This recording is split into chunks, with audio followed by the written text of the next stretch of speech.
गीता में अर्जुन को स्वयं भगवान कह रहे हैं कि उस परमेश्वर की शरण में जा, उसके लिए उन संतों के पास जा जो तत्वदर्शी हो। इसी प्रकार हजरत मोहम्मद को उनका अल्लाह कह रहा है कि कोई और पूर्ण परमात्मा है, उसको पाने के लिए उन तत्वदर्शी संत की तलाश कर।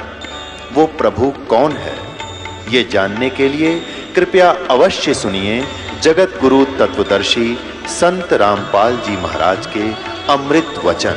हमने इसको उपदेश दे दिया। 7-8 वर्ष के जमुना दास था जो, उनको नाम दे दिया और सिर पर हाथ रख दिया कि ये घर में भगत हो जाएगा, संत होगा। तो वही जमुना दास चौबारे में बैठ कर भक्ति करा करता था। एक बार कहते हैं उनके घरवाले बोले रहे जमुना दास कहाँ कि आप ऊपर बैठे सो और बल भरे बंद रहे सामने के यानी वृक्ष के नीचे, गर्मियों के दिन थे, हम फलाने गांव में जाऊं से और बैल देखता रहिए। अच्छा जी। इतने में दोपहरी के समय में चोर आ गए और दोनों बैल खोल कर चाल पड़े और सजना जमुना दास देखे, वो बैल खोल के ले गए और घर वाले आगे रहा जमुना कहाँ जी बैल को ना कित गए, चोर खोल ले गए। तब भले पुरुष फिरते रहे कह गए तो देखता रहिए। ने बोला जी देखो दामा जबत बता दिए ना, देखो तो मैं क्या बताऊँ तरह से। ने बोला तो सही वक्त क्या रही बर हमारा नाश्ता तो न करना सही कर ले भक्ति या के भक्ति बेवकूफ उसके रोके मार दे हो कुछ नहीं कह दे। बोला मेरे तो जो आदेश था वो पूरा कर दिया। तुम कह रहे थे देखते रहना, मैंने देखा थारे थी बता दिया कि चोर खोल लेंगे। इस घर के नाराज हो रहे आपस में कहें बता इसका कि करें यो अच्छा भगत होया कि बात हुई। इतना में कहते हैं वो चोर अंधे हो गए और रास्ता भूल गए, वो बैल उल्टे उन चोरा ने इसके उससे की कर तलाए गए। तो जमुना दास बोला कि तुम देख लो इन्हें, ये आगे थारे बैल वही है ना, हाँ जी वही से थे। तो उन चोरों से पूछने लगे भाई तुम थारे गिल किए बनी, हम तो सीम तक नहीं पहुंचे थे, अंधे हो गए। उसके बाद हमने बैल छोटे को ना, हमने सोच रहे थे ये ठीक है जानते हो गया आगे ने, ये नहीं ज्ञान था कि उल्टे मुड़ लिए ये। हमने नहीं सोचा ये ठीक मुंह हो रहा है, ये मन माने 5-4 गांव निकल जाएंगे, आगे गांव का नाम पूछ लिया। हम तो इस गांव में न्यों बड़े थे, अकबर न्यों पूछांगे अगले गांव में कौन जाना हमने फलाने में, अरे इतना तुमने मेरे को पकड़ लिया। इतने में उनकी आंखें भी ठीक होगी। तो उसने बताया कि भाई यहाँ पर कोई शक्ति है कहाँ, हमारे ऐसे ऐसे भाई बच्चा हमारा एक वो भक्ति करता है। वो दोनों चोर चौबारे में चले गए। तो जमुना बोला इनका हमारी मत ना, इन सजा मिल ली है, ये हमारे अंश है। उनके पाए हम पड़ गए कि हम माफ कर दो। अब माफ करेंगे गुरुजी, छुड़ानी जाओ और माथा टेको और उनका उपदेश ले लो ना, थारी बहुत बड़ी दुर्गति हो जाएगी। उस दिन के बाद वो दोनों चोर भी नाम ले गए, बेड़ा पार करवाएंगे। तो संतान के संपर्क में बिरना किस पर ताली लाग जाए क्यों कर बेड़ा पार हो जाए। तो यहाँ कहने का भाव यह है कि गरीबदास महाराज ने उस सदना डाकू की गोली को हाथ में ले लिया और भगवान कृष्ण ने बाज के पीछा छुटवाया। वो तो चलते हैं लिखी हुई, यानी जो जैसे घटना घटनी से ऐसे ही करेंगे, वो उनके बस की बात नहीं। ये कठपुतली बना रखे निरंजन ने, और इन समर्थ का सामने कुछ ना अड़ता। ये जो चाह सो कर सकते हैं। एक बार लिखा हुआ जीवन चरित्र में कि छारा गांव के ऊपर, छारा में दलाल हैं, आसपास कई गांव जो हैं वो राठियों के हैं। और पहले क्या होता था कि एक कौम यानी जाति विशेष या गोत्र विशेष इकट्ठा होकर और दूसरे गांव में लूट लिया करता था, उसको दाड़का करते थे। तो राठी क्या करते थे, छारा के ऊपर ज्यादा अटैक करते थे और उनके वर्तमान उठा ले जानते, उनकी मलाई खा जानते। महीने 6 महीने का काम था उनका। भैंस खोल ले जानते, बढ़िया लागड़ होती दूध वाली, और बोलते उन्हें गड़ जानते। एक बार उन्होंने समय दर दिया राठियों ने कि उस दिन हम आवांगे भाई, और तैयार हो लियो।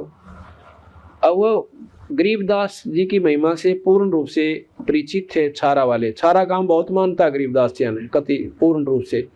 क्या हो गया को 10-5% व्यक्ति ना मानते हो जो नए से, बाकी 90% छारा गरीबदास जी को आदर की दृष्टि से। पर वो उन्हें बेरा इतना था जो माता की दो को आकर माथा टेका, भैंस ने दूध ना दिया था दूध बोल दिया, खंड में खराबी होती दिखी तो 100 रुपये बोल दिया, बस यहाँ तक सीमित। और मुक्ति मक्ति का बेरा कोई ना उड़ा कोई सन भी हमने कति छान लिया ना छुड़ानी वाला न ज्ञान, और ना आसपास के बेचारे दौड़े जहाँ से उनने बेरा भक्ति मार्ग के कोई ना। तो इस प्रकार वो वहां पहुंचे। गरीबदास जी द्वारा सारा गांव की पंचायत सैकड़ों आदमी इकट्ठे होकर गए और नु सापा तार कर धर लागे, नु बोला भाई नु ना करो, बात बताओ कैसे सापा उल्टा धर लो, या क्यों बात हुई। कैसे ऐसे बादशाह जी हम तक कति तंग पा लिए और ये राठी हमने जीण नहीं देते, और इब्दन दर राख्या से आपके चरण पड़े हैं, बसाओ आपकी मर्जी, उजाड़ो आपकी मौज। बंदी छोड़ बोले भाई चिंता ना करो, तुम जाओ। अगना जी को ना जा जनता ने कहते अपने लड़के जैतराम को भेज, अतुर्ती राम को भेज दिया, जा बेटा ये लोटा ले जा, और एक भाई यू मंगला चढ़ पड़ के छींटे मार दिए, और फिर देखियो क्या होगा। तो भाई क्या हुआ, तो भाई नो पूरे के पूरे जाबड़दा उठा, धूड़म धूड़ते आए, उन्हें गंद रखा था, समय रख रखा दोपहर का। तो कहते हैं उस तुर्ती राम जी आना उस लोटे के दल में तेर मन ने उंगला चढ़ पड़े कहनु छींटे मार दिए, जैसे गुरु जी का आदेश था महाराज जी का। नो छींटा मारा तो भाई उन राठिया ने सोची भाई नो तक फौज चढ़ी आओ सब बच उतरा बुलाओ, उन्हें सोची भाई दम दरिया क्या था, ये पुलिस में रिपोर्ट कराएगी दराज आ गए, और राजा ने मदद दे दी। और नौकों जानो पूरी फौज आने लग रही से, कहते उन राठिया की जूती की चप्पल की लाठी की, वो उसका वो उसको गिर पड़े बाजे डाक ठोकरे पाछे फिर कभी नहीं देखे। नो कहे 2 साल तीन तय उनने उनकी जूती प्रयोग करी थी, छारा ने अपनी मुफ्त में 2 साल तक बनवाई को साबित काम ने वो जूती छोड़ के बाज गए थे। उसके बाद छारा का पीछा छूटा उन मराठियों थे, ये बंदी छोड़ की शक्ति बताई, स्नान होने करके दे दी, और कृष्ण जी को काल्या बंदा मुड़ा उसकी खातरबाजी का पांडा छुटवाया। अब ये बुराई मत समझना, ये सच्चाई समझना, इतिहास उठा के देख लो, गरीबदास जी का भी शास्त्र से, उनका भी शास्त्र से, ये अनंत कोट ब्रह्मांड के भगवान से कोई छोटी शक्ति ना थी। बोलो बंदी छोड़ कबीर साहे, बंदी छोड़ गरीबदास जी महाराज की, स्वामी राम देवानंद गुरु महाराज की,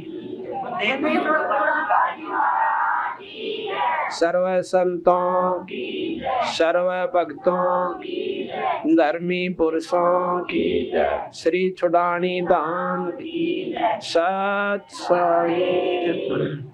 गरीब नमो नमो सतपुरुष को नमस्कार, गुरु के नहीं सुर नर मुनि जन साधवा, संतो सर्व सतगुरु साहेब संत सब दंडोतम प्रणाम, आगे पीछे मध्य हुए तिनको जा कुर्बान, निराकार निर्विषम काल जाल भंजनम, निर्लेपम निज नीर गुणम, अकल अनुद्वेश सुरति समापतम, सकल समाना नीरतल, उजल हिरंबर अर्धम, बेपरवा था वार पार नहीं मैं तम, गरीब दो सुमर सद होई, गणनायक गलता ना करो अनुग्रह सोई, आदि गणेश मनाऊं गणनायक देवन देवा, चरण कमल लो लाऊं, आदि अंत करूं सेवा, परम शक्ति संगीत सोई, अविगत गुण अतीतम, सत्तर पुरुष निर्मोही, जगदम्बा जगदीश, मंगल रूप मुरारी, तन मन भक्ति मुक्ति भंडारी, सुर नर मुनि जन जावे, ब्रह्मा विष्णु महेशा, शेष सहस मुख पूजय आदि गणेशा, इंद्र कुबेर सरीखा, वरुण धर्म राय जावे, समर्थ जीवन मन इच्छा फल पावे, 33 कोट अदारा जावे, सहस 88 बहुजल पारा कट है 33 कोट अदारा जावे, सहस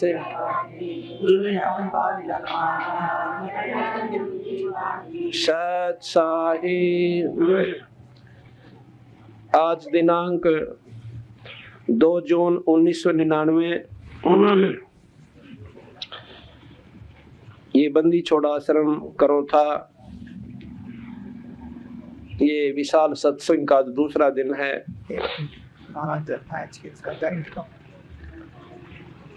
जैसा कि कल आप सुन रहे थे,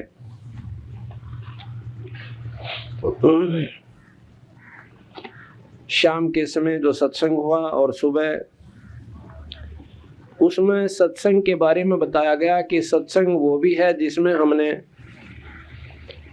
रामायण, महाभारत, श्री गीता जी, सुख सागर, भागवत आदि की कथा, उनके अंदर जो दिया हुआ ज्ञान हमें सुनने को मिलता है, वो भी सत्संग कहलाता है।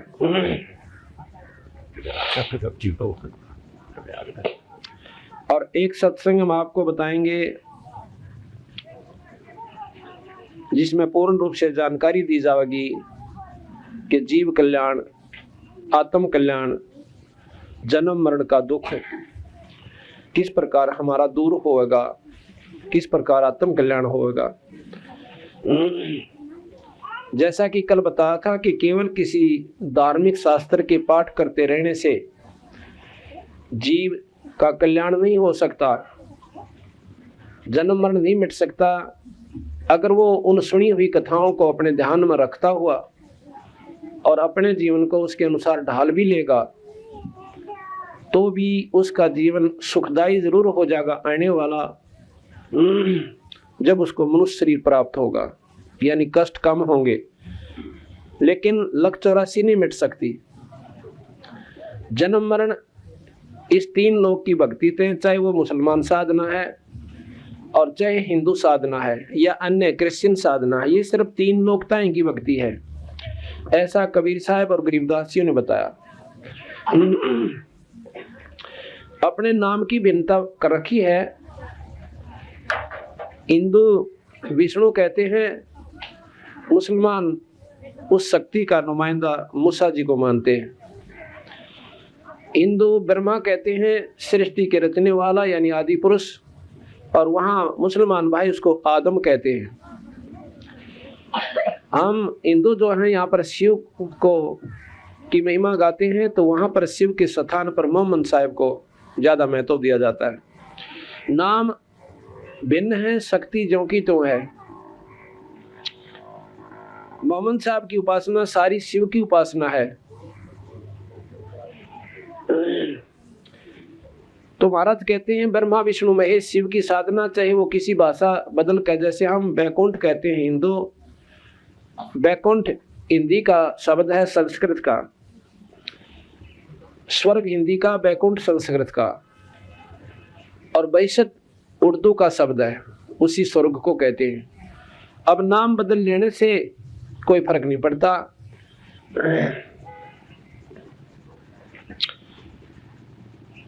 गरीबदास जी महाराज कहते हैं कि चाहे तो रोजा कहो और चाहे उसको ग्यास कहो। रोजे नाम व्रत और ग्यास के दिन भी, एकादशी के दिन भी व्रत ही रखा जा से। और कहते हैं, कहने ही में भेद है, रसोई में नाज। कुछ भी बना लें उस दिन, यानी वस्तु वाह की वाह है, लेकिन कर्ण में अंतर है, भाषा का भिन्नता है, तो इससे कोई फर्क नहीं पड़ता। तो कबीर साहब के अनुसार, गरीबदास जी के अनुसार, ये तीनों साधनाएं कुछ लाभदायक जरूर हैं, लेकिन पूर्ण रूप से आत्म कल्याण नहीं कर पाती, जिसका परिणाम ये होता है कि लख 84 जन्म मन जीव का नहीं मिटता।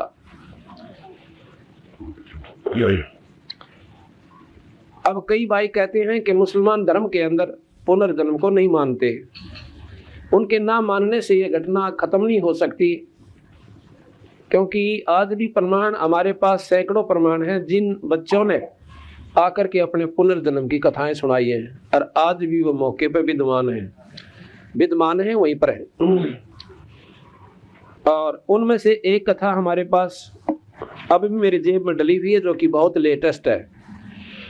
वो आपको पढ़ के सुनाता हूँ। इससे पता चलता है कि सच्चाई के सामने बनावटी जो अपने नियम है, अपने अनुसार हमने धारणाएं कर रखी, वो गलत है, वो हमारे को कामयाब नहीं होने देंगी।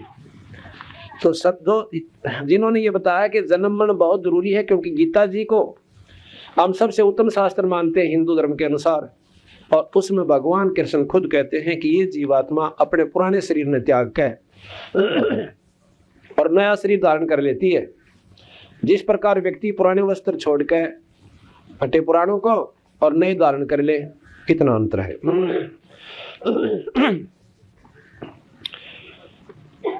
ये 15 मई 1999 दैनिक ट्रिब्यून की खबर है। ये मेरे पास उसकी कटिंग है, अभी आपको पढ़कर सुनाता हूँ। पुनर्जन्म सुल्तानपुर 14 मई लिखा है, क्या पुनर्जन्म की गाथाएं सिर्फ हिंदी फिल्मों का ही विषय है? क्या वास्तविक जीवन में इनकी कोई पहचान हो पाती है, या अतीत की खुदत स्मृतियों नए जन्म में भी साथ चली आती हैं? यदि हिसार के सुल्तानपुर गांव के 6.5 वर्षीय पवन की बातों को सत्य मान लिया जाए, ये लिखने वाला अपने हिसाब से लिख रहा है लेकिन वो सत्य है, क्योंकि जब 6.5 साल का बच्चा और पड़ोसी गांव की सारी विवरण दे सके कि मैं फलाने का लड़का था, ये मेरा नाम था और मेरा 2 पत्नी थी, क्योंकि मेरा भाई गुजर गया था, मर गया था, स्वर्ग सिधार गया था, और वो भी मेरे साथ पल्ले लगी थी, और मेरी जो अपनी पत्नी थी वह मुझे घना तंग कराया करती, लड़ती रहती थी, बहुत तंग करती थी, और मैंने स्प्रे पी कर अपनी आत्महत्या कर ली थी, और उसके बाद मेरा यहाँ जन्म हो गया। उसने सारा विवरण इसमें दे रखा है।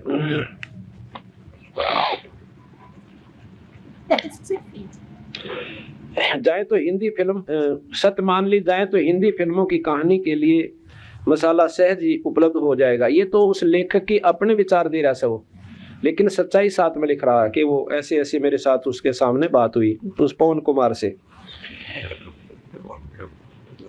सुल्तानपुर गांव के एक किसान सतवीर सिंह के घर 6.5 वर्षीय पूर्व जन्म बालक का नाम पवन रखा गया, लेकिन 4 साल तक आते आते पवन लाडवा गांव की बात करने लगा। 4थे साल तक वो कर रहा है इन बातों को। सतवीर उसे डांट कर चुप करवा देता। यूं सतवीर के पवन समेत 2 लड़के व 2 लड़कियां हैं, जिनमें पवन सबसे छोटा है। सतवीर का कहना है कि इस वर्ष होली वाले दिन जब उसके हाथ पर मेहंदी लगाने लगे, तब पहले तो उसने टोकते हुए कहा कि मानसा के हाथा पर मेहंदी ना लगाते, यानी अपनी भाषा में बोला कि मानसा के हाथ पर मेहंदी नहीं लगाते। क्या फिर उसने जोर देकर कहा कि हाथ पर उसका नाम इंद्र सिंह लिखवा दो। उसने अपने पिता का नाम हरि सिंह बताया और अपने आप को लाडवा निवासी कहा। धीरे धीरे ये बात चल निकली। लाडवा के एक महिला आई। लाडवा गांव पड़े से बिल्कुल सीम लग गया, जैसे डिगल और करौथा की आपस में। लाडवा की वो एक औरत आई, एक महिला वहां पर गई हुई थी अपने किसी कामवश, और पवन कुमार ने उसे पहचान लिया। उल्लेखनीय है कि लाडवा और सुल्तानपुर के बीच दूरी सिर्फ ये 8 किलोमीटर है। उसने 8 किलोमीटर बताया।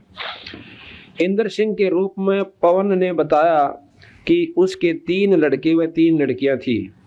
दूसरे भाई की पत्नी छोटो से उसकी दूसरी शादी हुई थी, क्योंकि भाई की मृत्यु हो गई थी। दूसरी पत्नी से इंद्र सिंह का झगड़ा रहता था। घरेलू विवाद से परेशान होकर इंद्र सिंह ने आत्महत्या करने का मन बनाया। खेत में पहले से ही स्प्रे की बोतल दबा कर रखी थी। एकांत देखकर स्प्रे पी ली। उस दिन किसी मामले में गांव में पहले ही पुलिस आई हुई थी। पत्नी ने बिना ज्यादा बताए दाह संस्कार भी कर दिया ताकि कहीं मामला बिगड़ न जाए। इस तरह इस लीला समाप्त करने के बाद इंद्र सिंह का कहना है कि राम ने 3 महीने उसे रखा, फिर उल्टा छोड़ दिया। वह लाडवा से सुल्तानपुर अपनी दादी के पीछे पीछे आया, जो अब उसकी दादी है, पौन रूप में। कहते हैं मैं उसके पीछे पीछे लग लिया, जैसे प्रेत आत्मा आया करे ऐसे वो जीवात्मा उसके पीछे पीछे आया और घर के किवाड़ के पीछे छिप गया। दादी ने लड्डू जलेबियां बालूशाही बांटी। इंद्र सिंह कभी कभी कविता करने की तरह कहता है, नदी के जड़ में खेत, खेत में झोंपड़ी, कीकर का पेड़ और सपड़े पीकर मरा क्योंकि लोगाई से बिगड़ गई। छोटा सा बच्चा ये बातें अपने आप बोलता रहता है, 6.5 साल का।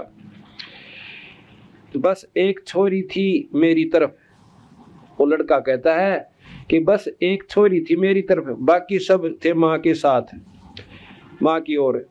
घर में 2 कमरे, बीच में डोडी, ऊंची जगह पर घर। ये सब बातें इंद्र सिंह एक ही सांस में या सिलसिलेवार नहीं बताता, इसलिए इंद्र सिंह उर्फ पवन के मुंह की परीक्षा करनी पड़ती है। कभी वह बिस्कुट खाता है जैसे बालक से, कभी खान लाग जाए, फिर अपने आप बांटने लाग जाए। जब वो बोल रहा है, जब देखना पड़ा कि अब ये कब बोलेगा, वो ध्यान करके सुनना पड़ता है। कभी कोल्ड ड्रिंक तो कभी उसका मूड उखड़ जाता है, कभी शर्मा जाता है, कभी शुरू में ही कह देता है कि लाडवे का इंद्र हूँ, मेरे बाप का नाम हरि सिंह था। पवन के पिता सतवीर का कहना है कि चर्चा सुनकर लाडवा के कुछ लोग आए। उनमें इंद्र सिंह ने अपने बेटे आजाद को पहचान लिया। यानी पवन 6.5 साल के बच्चे ने अपने जवान बच्चे को पहचान लिया जो इंद्र सिंह रूप में लाडवा में था। एक व्यक्ति को उसने पटवारी कहा और बताया कि DT-14 मकोड़िया ट्रैक्टर मारा 7 जगह था इसके लिए, और मेरे पास बैठकर 5-5 बोतल शराब की पिया करता था। ये अभी तक इससे 650 रुपये लेने हमने, और वो भी स्वीकार करता है। अपने इस जन्म के भाई को वह कहता रहता है कि राइफल संभाल कर रखना। जो ई पवन का छोटा भाई है ना, उसने जो कहा बंदूक रखिए साथ में, कदे वारांड आ जा, इसमें जो लिख रखा है। कहते हैं राइफल संभाल कर रखना, नहीं तो वारांड आ जाएगी और तुझे तो मुझे भी मरवाओगा। 6.5 साल का बच्चा, इतना भय बढ़ा हुआ उसके दिल में कि न्यू कहा है कि बंदूक ने चौकीदार कड़ा बंदूक, वो तो एक उसकी पिछली जो डर है वो भावना उगद रही है। अपने इस जन्म के भाई को वह कहता रहता है कि राइफल संभाल कर रखना, नहीं तो वारांड आ जाएगी और तो मुझे भी मरवाएगा। उसके अंदर अपनी पत्नी के प्रति नफरत इस जन्म में भी साथ चली आई है। वह साफ कहता है कि लाडवे के और लोगों से मिल लूंगा पर उस रांड से नहीं मिलूंगा। अब 6.5 साल का बच्चा ऐसे बोल रहा है जैसे बहुत बड़ा आदमी बात किया करे। पवन पहली कक्षा में सुल्तानपुर के ही सरकारी स्कूल में पढ़ता है। फिर भी जब से उसके पुनर्जन्म की चर्चा फैली है, उस बच्चे उसे छेड़ते हुए पूछने लगते हैं, हाँ तो इंद्र सिंह तेरे कितने छोरे छोरियां हैं। इस पर पवन की पढ़ाई भी प्रभावी हो रही है। और दूसरे उसे अब दूर दूर के लोग देखने आ रहे हैं। आशी के पूर्व विधायक अमीर चंद मक्कड़ भी उसको देखने गए। अब ये तो बहुत नजदीक या नियरेस्ट है, बहुत मतलब ताजी घटना से।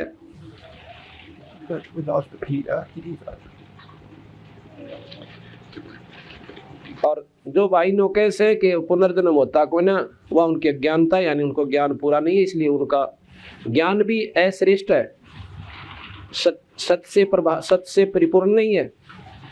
और बंदी छोड़ भगवान कबीर साहब ये सब मानते हैं, पुनर्जन्म भी है, जन्म मरण भी है। लेकिन जब तक हम साधना गलत करते रहेंगे हमारा जन्म मरण मिटे कोई ना। जन्म मरण का दुख सबसे बारा बताया।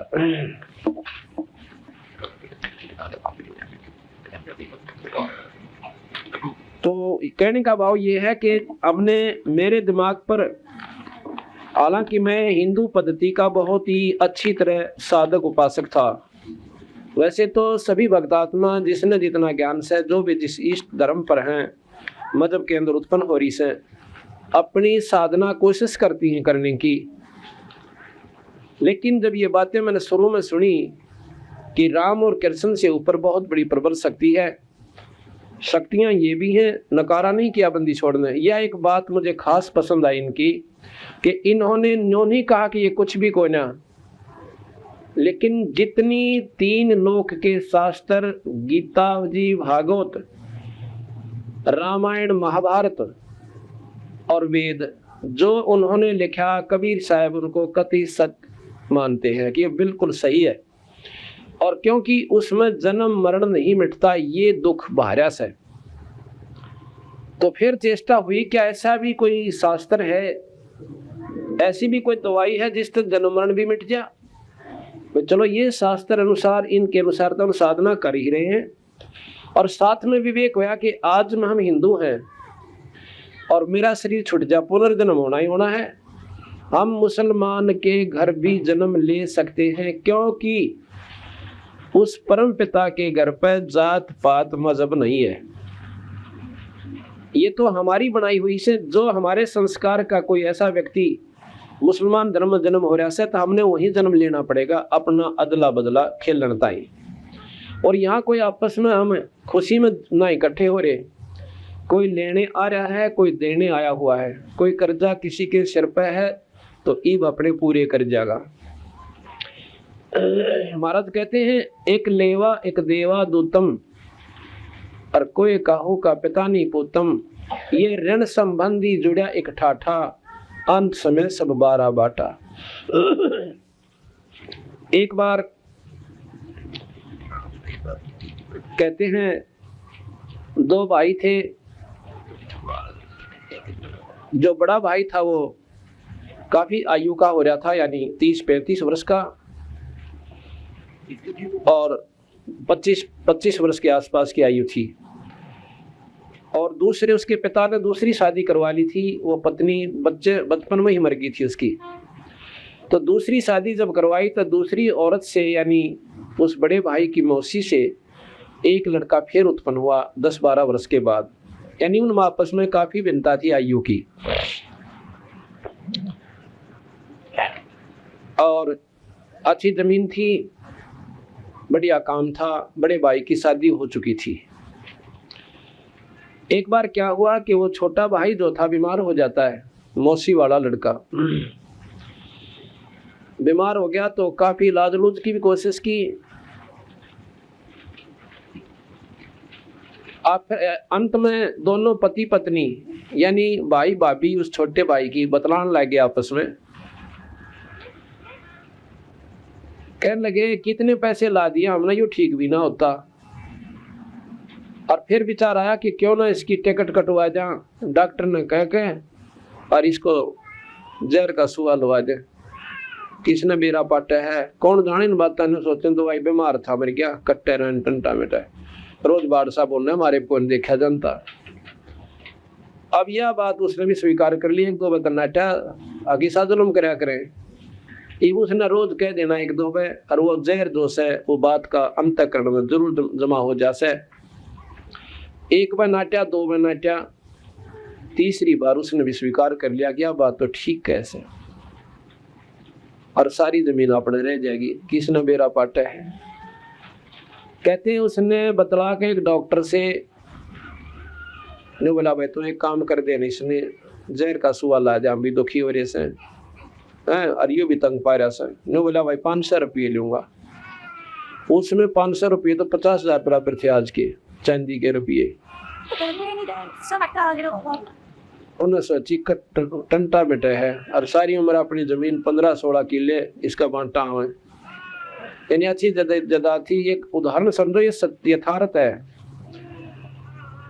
तो डॉक्टर ने लालच में आकर और उनको जहर का सुआ लगा दिया और वो लड़का मर जाता है।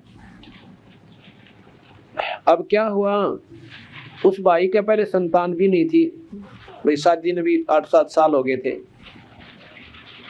उस लड़के के मरने के साल भर के बाद उसका एक लड़का हो गया और एकला बेटा और सारी जायदाद, खूब ठाट आपची रोटी बंदी, दूध भैंस, अच्छा बच्चे ने खुआओ पियाओ। वो तो गिना जना में कहते हैं गाभरू हो गया, 12-13 साल का ऐसा हो गया, नौकती बहुत तगड़ा। और वही पहला जल्दी शादी कर देते थे, ब्याह कर दिया। लड़के का ब्याह हुआ था, महीने के बाद वो लड़का बीमार हो जाता है। एक बेटा और जमीन खूब और बीमारी के ऊपर कहते हैं आसपास गोहंड के बड़े बड़े वैद्य जो कति जो कहते पैसे तो लेगा ज्यादा पर इलाज कर दे सब पक्का। तो वहां पहुंचे कि पैसे कितने ले ले वैद्य जी, मेरा छोरा जीवित होना चाहिए। इतने पैसे बर्बाद कर दिए को 5 साल 2-3 साल तक 2 साल में के पूछे मत न। इतना फूक दिया कि जमीन भी बेच दी, 5-7-10 किले भी बेच दिए। पहला जमीन की बहुत कम कीमत होया करती थी। आखिर में एक दिन वो उस लड़के का पिताजी उस छोरे द्वारा बैठा और आंखों में पानी आ रहा। अन्नू रोए भगवान ये हमारे गल कौन बनी, अरे भी लड़का मरेगा क्योंकि दवाई काम करना बंद करेगी। मैं तो नबी कह दिया भी देखो ये इस बीमारी की इतनी गजब दवाई है, आज तक कोई इसकी दवाई मतलब इसी खतरनाक बीमारी भी कोई ना पर दवाई काम ना कर रही, यह बात नहीं समझ बीमारी मारा। तो उसने कहा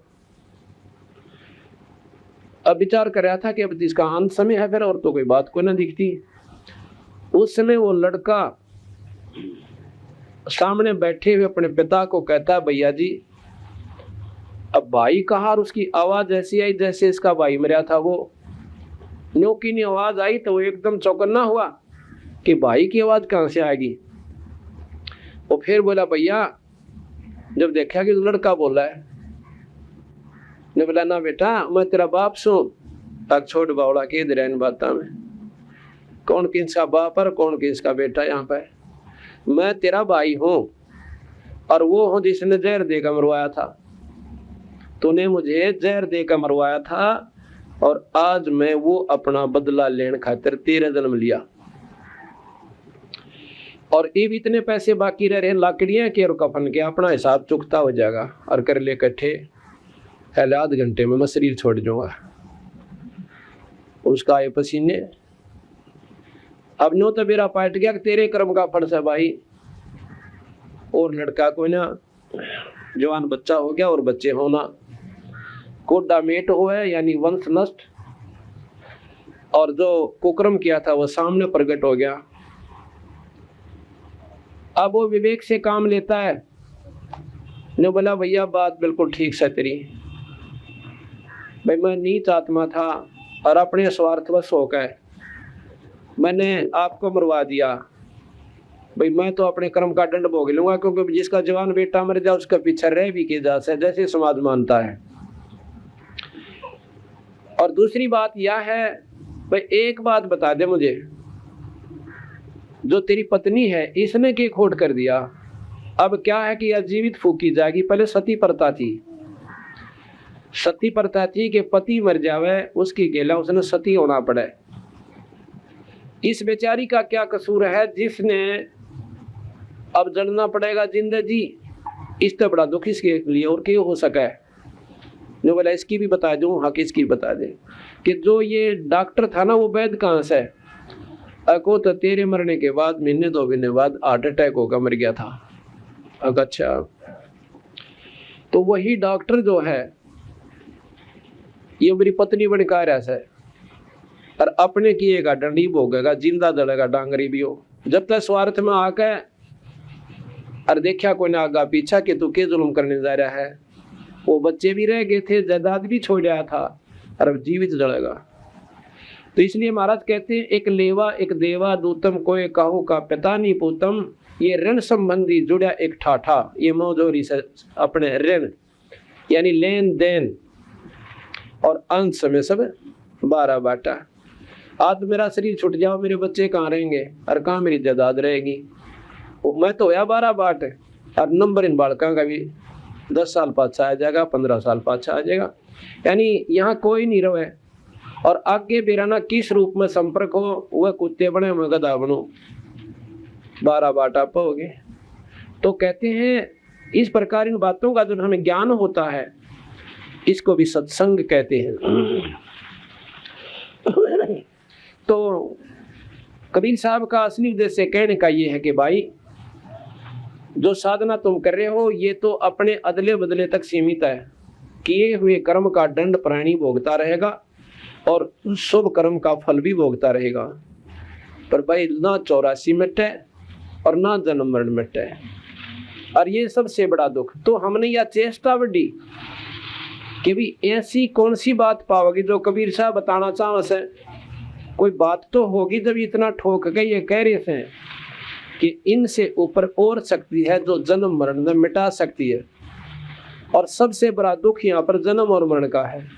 आज देखो हमारे सारे बच्चे भी हैं और बैठाठ हो रहे हैं और इतने सुख महसूस कर रहे हैं हम अपने आप में, जिनके पास सारी सुविधा, जैसा उनका अपना विचार से संतों की दृष्टि से सुखी नहीं हुआ है। क्योंकि कैद में सुख कौन मान लेगा, और इसी बूंदी कैद इसमें नो बना बेरा कब यहाँ से के कैर टूट जा। तो और कल मेरा शरीर छूट जावा तो या ठाठ गए, ये बच्चे भी जाएंगे। अंत समय में जब मरती हाना इस प्राणी का हाल देखा है, कोई न बता देना तेरा असाध्य रोग हो गया और कैंसर बन गई या कोई और ऐसी बीमारी की इसका इलाज कोई ना, और फिर उस बच्चे की, उस व्यक्ति के विचार सुने, उसके मन की भावना देखा। अगर मेरे कोई ऐसा कह दे तो फिर मेरे बारे में देखना, मैं कैसे विचार पाऊंगे मेरे। इतनी जैसे वो जायदाद औलाद इतनी याद आवेगी, भाई मेरे बच्चा का क्या बनेगा, मेरी जायदाद ने कदे बालक पाछे तो खराब ना कर दे, इनका कौन रखवाला होगा। ऐसी ऐसी चिंता मोर दूना जल्दी यानी खत्म हो जाएगा। और फिर मर के जहाँ आशा ता बासा हुई, उन्हीं के मन बैल बन के आ जावे, और वही बच्चे फिर जोड़ के बैल में और उसके ऐसे मोटे मोगरे मारेंगे उस पिताश्री के, और पूरी चाल देखेंगे उसकी। हमारा कहे यूं दुख पाड़ते वारा होगा तेरे जान में। इसके बारे में बताते हैं कि एक बार कबीर साहब एक बहुत बड़े सेठ के पास गया। सेठ से कहने लगा, भाई महाराज जी जाकर खड़े हो गए, और सेठ ने ठाई दोनी अगले अगना, भाई ये ना लेता मैं, और केलेगा अगम कुछ देन आया सुन तेरे पे। क्यों? उनकी हंस आत्मा थी, जैसे बलक बुखारे के बाद से गेला बंदी छोड़ने, उसके साथ कितने तरीतर करने पड़े उसके आत्म कल्याण के लिए। कहने लगा मैं तेरे को कुछ देन आया सु भाई। उसने सोचा भाई साधु साधी कैसे कुछ हो सकता है, कोई सा वरदान दे दे, दनाडे हो जा।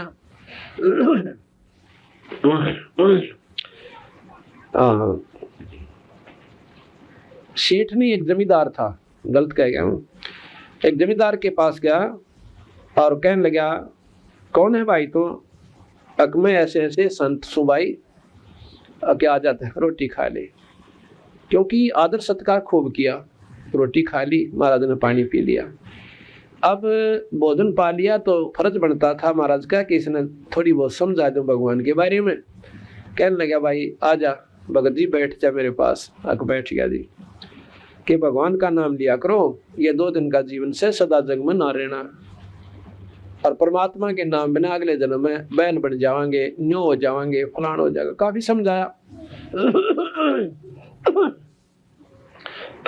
वो कहने लगा, महाराज जी बात तो आपकी बिल्कुल ठीक लगा मैंने, पर एक बात से क्या, ये अभी तो मेरे बच्चे छोटे छोटे हैं, ये थोड़े सियाने हो जाएंगे ना, और फिर एक बार दर्शन दियो, एक महीने ब्याह दूं, इनकी शादी कर दो, मेरा फर्ज उतर जाए, और फिर मुझे आप मेरे साथ आई, मेरे पास आइयो, और मैं जरूर आपकी बात मान लूंगा। कबीर साहब ने कहा, भाई क्या भरोसा इस जीवन का, ये कई दिन का से, अपना नाम ले लो और आत्म कल्याण करो, भगवान का नाम भी जपते रहियो और काम भी करते रहियो। ने बोला, ना ना ना, नाम तो जब लेंगे कति सारे काम तो फारिग हो गए महाराज जी, फिर भजन बढ़िया होगा। ने बोला, भाई भजन तो जो आपका काम में होगा ना, फिर कोई ना हुआ। आप सुबह हड़ जोड़ते हो और हड़ के साथ साथ मैं एक नाम दूंगा, उसके पीछे पीछे अपना वो भजन करते रहना। बीड़ी होका शराब तम्बाकू ये प्रयोग नहीं करना। कहने लगा, जी ठीक से होका का दफो ना पीवा, छोड़ देंगे तो कोई बड़ी बात ना से, पर नाम ही कोई ना लिया जा, आप कहो चाहे मत कहो। महाराज जी चले गए। कब आते हैं? जब उसने शादी कर ली सारे बच्चों की, और एक आधा पोता हो लिया। एक पोता हो गया, एक एक दो दो बच्चे, यानी तकरीबन सब बच्चा हो गए। कबीर साहब फिर गए, कहा गया महाराज जी, कहा गया भाई रोटी खा ले, भोजन पा लिया। महाराज जी ने फिर वही चर्चा करी कि तो भाई भगत जी आप फारिग हो लिए और नाम ले लो। ने बोला महाराज जी एक बात बताऊं आपने कि नाम क्यों कर ले लो, छोटे छोटे पोते और ये पोती, बच्चे करें खेत में काम और मैं इन्हें घर में देखूं सू, अगर मैं नहीं संभालूंगा, मैं नाम पर लग गया तो बच्चा ने कौन रखेगा और खेत में घना नुकसान हो जाएगा। ने बोला भगत जी अर्तन की वायदा कराया था, अक बात तो आप ठीक कहो सो, पर समय भी तो देखा जा से को ना सूद मान दी।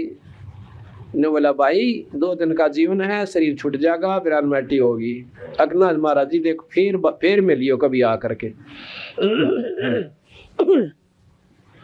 अब क्या होता है, अब भाई वो 5-4 साल में उसकी टिकट कट गई, यानी वो शरीर छोड़ गया और फिर बैल बन गया।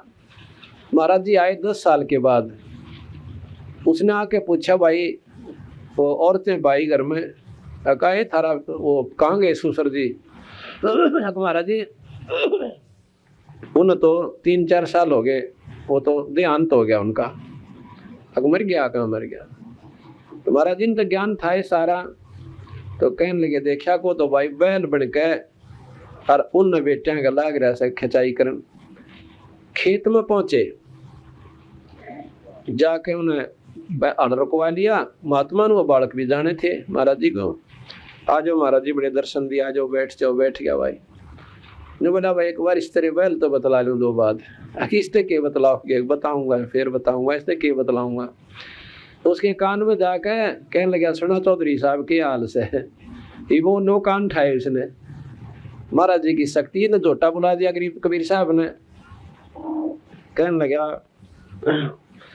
अकबले पुरुष में के क्या करता तेरे ते जीवात्मा तो को ना मान्या, के क्या करता महाराज जी? आप तो घर उजाड़न की बात करो, सारी काम छुट्टिया कर थे। नो बोला भले पुरुष तो बैल बन गया रे, अक्तन के बेरन बातां का आपने सारा ज्ञान को ने बोला अच्छा क्यों करे कि मेरी जगह मान ले कोई और ने कमा बैल आ जानता तो थोड़ा काम करो हर बालका का नाश हो जाता। निर्भाग तो दुर्मा कति पशु ठीक है, पशु बनाया भगवान ने तो अच्छा बीरा करके खिंचाई तो लग गया। आँखा में ढी डारी पानी पड़े और फांसा में का नंगे पैर ऊपर तो बालक मारे सट्टे उसके और फिर भी नो खूब राजी हो रहा। ये ममता इतनी कसूती गाइड रखी इस कालबली में, इतना अंधेरा कर रखा है।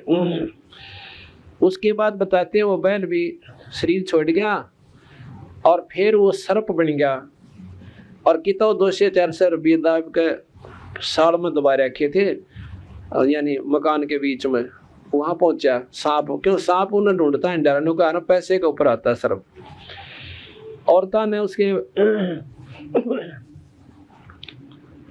छोरे की बुआ ने देख लिया, सांप सांप रुके मारे।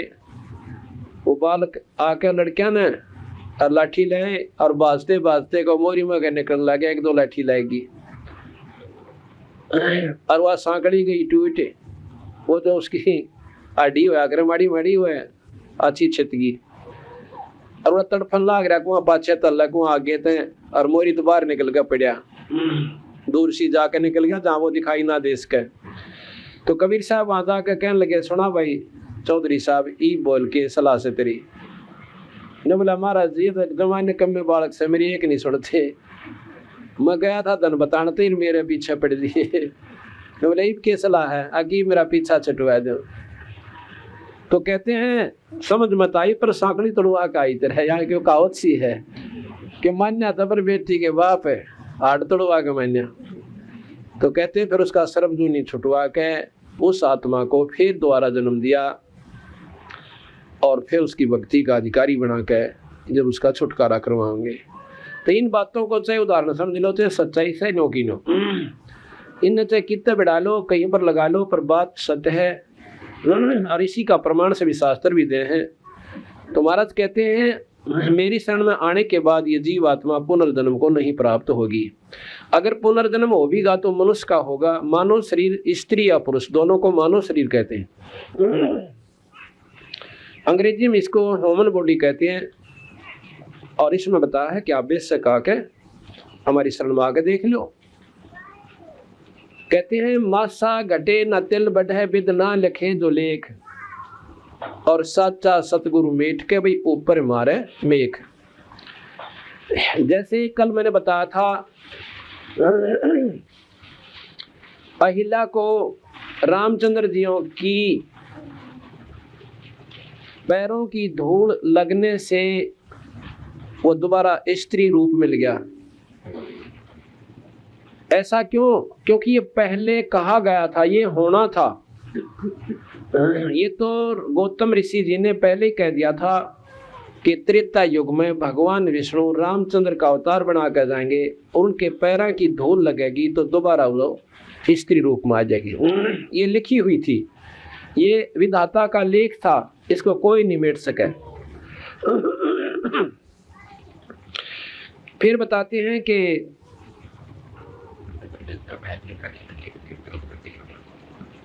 काल्यवन ने जब चढ़ाई की तो वो भी लिखा है कि मुचकन से ही मरना था, कृष्ण के बस का कोई ना था।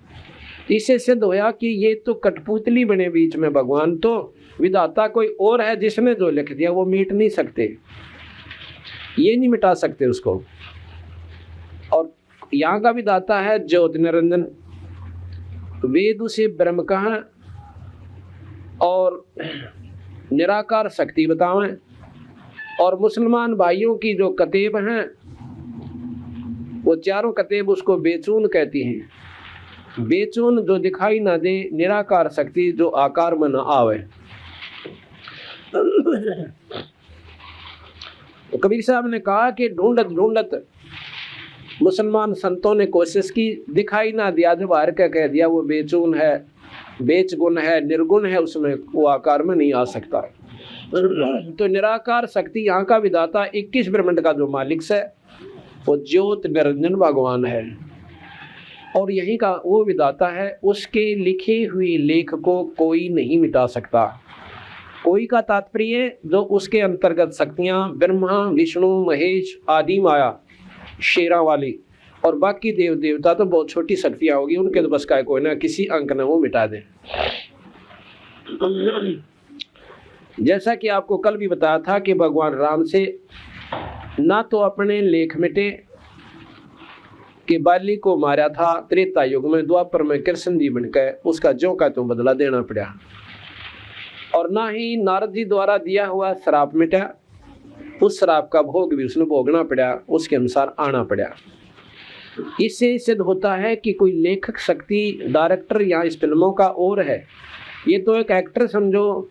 इन्होंने जैसे निर्देश मिले हैं उससे एक अक्षर ना तो फालतू बोले ना कम और ना ज्यादा कम वो रोल कर सकते। ये इस प्रकार यहाँ पर ओवरऑल डायरेक्टर, ओवरऑल कंट्रोल यानी सर्वशक्तिमान यहाँ का 21 ब्रह्मांड का ज्योत निरंजन है। अब हो सकता है नए व्यक्ति इन बातों को सुनेंगे, ये महसूस करेंगे कि महाराज जी तो सारी जो है आलोचनात्मक बातें कर रहे हैं, सत्संग नहीं कर रहे। ऐसा नहीं है। सत्संग नाम इसी का होता है जिसमें सत्य और असत्य की जानकारी हो और निर्णय हो, और फिर सत्संग शुरू करेंगे और उस सत्संग के अनुसार फिर आपको बताएंगे कि ये साधना गलत है, ये ठीक है। अब गवार जवार और बाजरा और गेहूं और बबूल किक्कर आम इतने पौधे और वृक्ष यहाँ पर खड़े हैं, झाड़ झंखाड़ बेरी, उसमें ये बता देना कि वैसे तो हमने पौधे मान लिए कि सभी पेड़ हैं और पेड़ों में अंतर है। एक तो जंटी का पेड़ है, एक बबूल यानी किक्कर का पेड़ है, और हम कहें कि इनका आम नहीं लगेंगे। आम का पेड़ ये है भाई। अब कोई कहे कि इसने तो सारे पौधे बिसरा दिए कि इनका आम को लगे, ये बिसराई नहीं, सच्चाई बताई। आम तो लगेंगे आम के ही पेड़ के। इसी प्रकार कोई गवार ने गवार बतावे और ज्वार ने ज्वार कह दे कि ये गेहूं को ना, और बाजरे को बाजरा बतावे कि ये बाजरा है पर गेहूं को ना। तो वो जिसने गेहूं ना बो रखे, ज्वार बो रखी, बाजरा बो रखा या अन्य फसल जो बो रखे, तो वो कहे कि मेरे तो इसने सारे बिसरा दिए, गेहूं ना बताता या कोई बात हुई। तो मेरे कहने से नहीं, ये शास्त्र प्रमाण देने लग रहे, आपको बताएंगे। तो उस परमपिता परमात्मा सतपुरुष की शक्ति का साथ के साथ विवेचन और के साथ तुलना दी जाओगी जब कबीर भगवान आपकी दृष्टि में परमात्मा सिद्ध होगा। एक भक्त ने मेरे साथ आके वार्ता करी बड़े प्रेम के साथ, कहने लगा जी वैसे शुरू में तो ये बातें ऐसी लगी जैसे मैंने नीम खा लिया हो। आपकी बातें सुन तो जरूर रहा मैं सत्संग में बैठ के, पर ईसा जी करे था तो ईब उठ कर चल जा। अगे तो सारी उल्टी बात करें, हमने आज तक सुनी कोई ना। मैं कहा ये भी आप गलत कह रहे हो। आपने कि ये नहीं सुना था कि ये तीन लोग के भगवान नहीं है? अगियो तो सुना था जी। क्या आपने ये नहीं सुना था कि एक भगवान हमारा जन्म दे, पैदा करे और एक बनावे यानी मारे, एक हमें संहार करे और एक पाले? आकाश ये भी सुना था। आराम तो बैठ जाओ।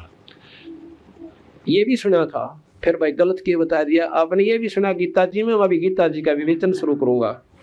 गीता जी में ये भी सुना होगा कि भगवान कृष्ण खुद कहते हैं कि अर्जुन तेरे मेरे बिना गिनती के जन्म हो लिए। और भाई या तो एक ला इलाज बीमारी है, इसका कोई इलाज नहीं, जन्मना भी है मरना भी है, फिर इसकी चिंता क्या की करे? यानी ठा लाठी ठा हथियार और ओजा कर डाल लड़ना है। ये तो ऐसे जैसे वस्त्र बदल दिए ऐसे। क्या आपने ये गीता नहीं सुनी?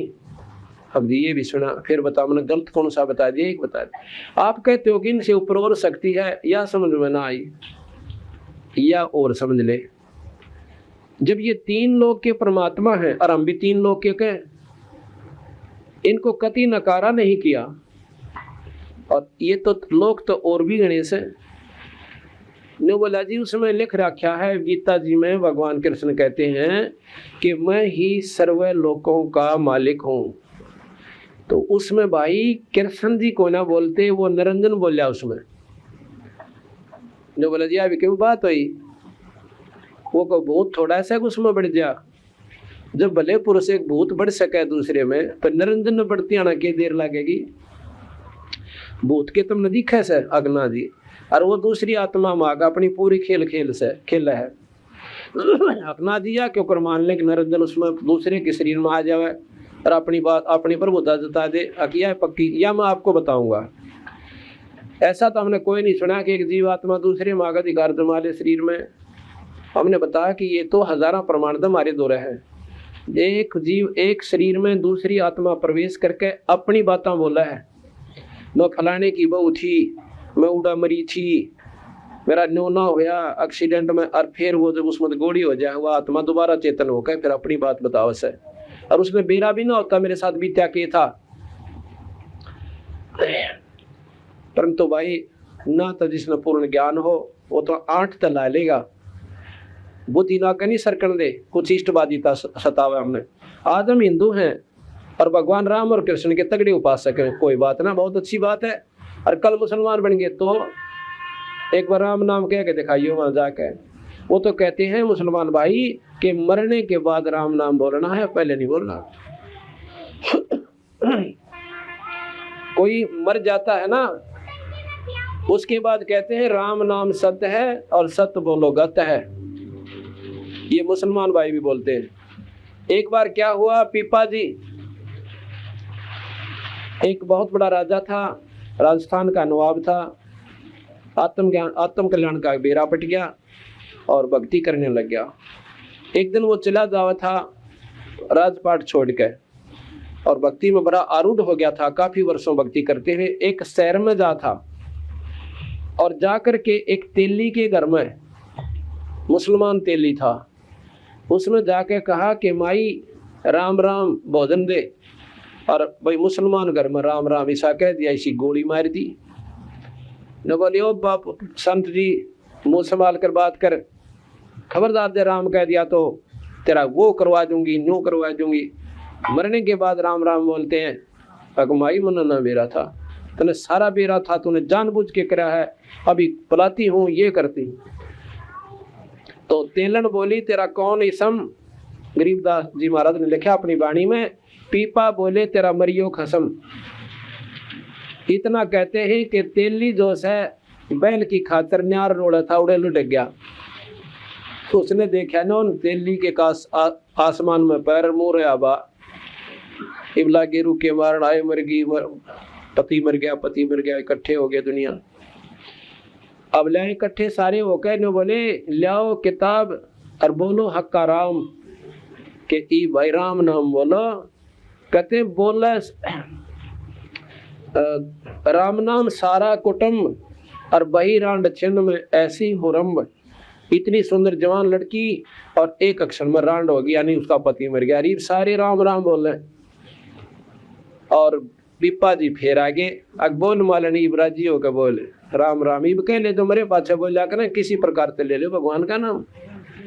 कहते हैं सारा परिवार और तेलन तेरे नाम में पड़ गया कि हे मालिक हमें बख्श दो, गलती होगी।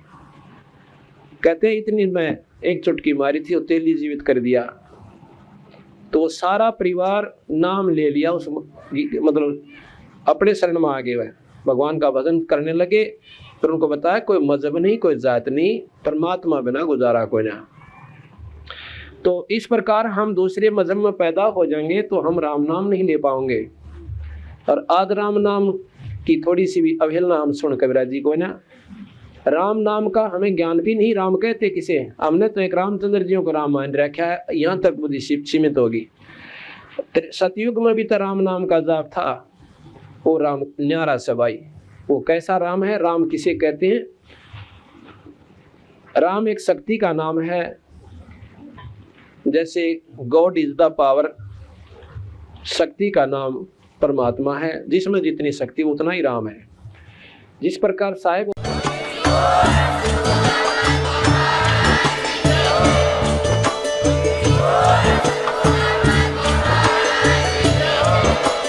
आप सुन रहे थे जगत गुरु तत्वदर्शी संत रामपाल जी महाराज जी के मंगल प्रवचन। अधिक जानकारी के लिए विजिट कीजिए हमारी वेबसाइट www.jagatgururampalji.org। संत रामपाल जी महाराज जी के शुभ आशीर्वाद से पूरे विश्व भर में 500 से भी ज्यादा नाम दीक्षा केंद्र हैं, जिन पर संत रामपाल जी महाराज जी द्वारा ऑनलाइन निशुल्क नाम दीक्षा दी जा रही है। अपने नजदीकी नाम दीक्षा केंद्र का पता करने के लिए संपर्क करें 8222880541।